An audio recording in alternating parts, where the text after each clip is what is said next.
Hello everyone, my name is Sebastian Mejia. I am a student at Everett Community College's AmTech Engineering Tech program, and this is my demo on the stress analysis workbench.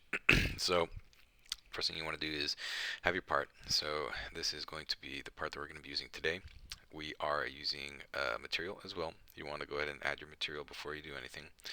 We're using plain carbon steel, and in case you're curious, these are my parameters here on the Catia workbench for this I-beam. So all that's there.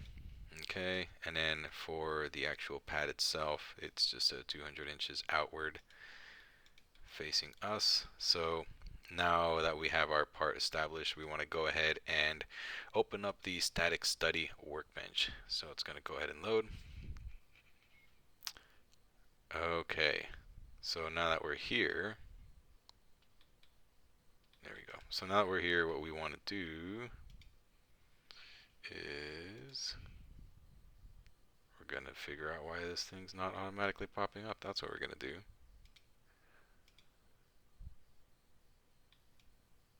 I think it's okay, because what we could do is actually, there we go. We can just do it on the fly. Hit clamp. We're going to do that.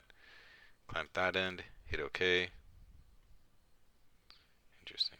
Parameters are still not showing up.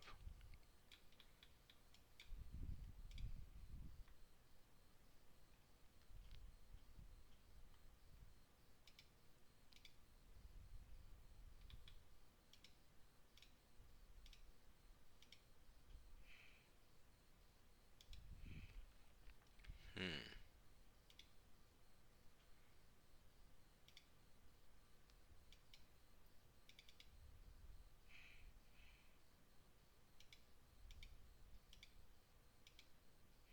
There we go. Okay, figured it out. So now that we have our boundary condition established, so what this is basically we're clamping one end and we're not hitting the line. What you want to do is kind of zoom in here and select a face, which is exactly what we did. So if we open this up here, we can see that face one is selected with a clamp. We're going to hit OK there. Now we're going to apply a load. So load, you have a couple of different options here. We're going to go ahead and use pressure. So we're going to hit pressure. We're going to hit that guy right there, and then we're going to apply, oh, I don't know, 10,000 pounds of newton meter squared. So we're going to go ahead and apply that, hit OK.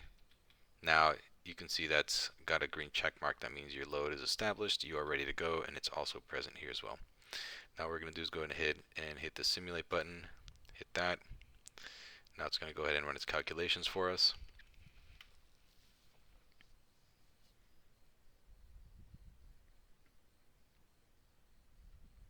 It's going to do its thing.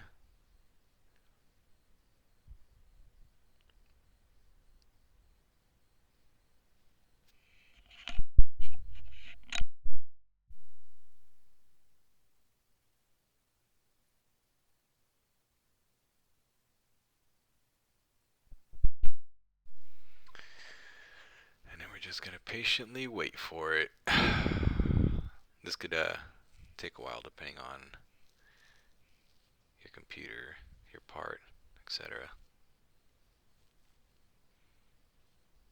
Yeah, there we go. Got it. So simulation complete. So now what we're going to do is hit close on here. As we can see, it went ahead and applied the force on this end, and this end is clamped down.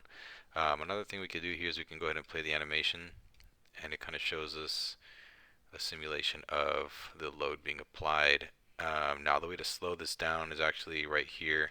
You have your time control. We can go ahead and change that to whatever we want to. Frames per second, duration, maximum, just kind of makes it go nuts like this. We have other parameters here as well. So let's go ahead and slow it down a bit. Just, yeah, it's fine.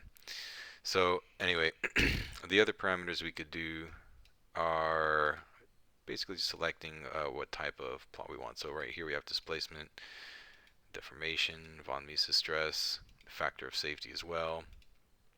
We have the reaction force vector, and lastly tension. So another thing we could do here is show minimum and maximum. So it just kind of shows us global max here, global min there. We can just kind of play around with these settings, and it tells us different things, has different parameters there. And then we can pause it just by going like that here. And that's just about it. So that's basically what we would do when we clamp one side down. Next video we're going to clamp both sides down and see what that does.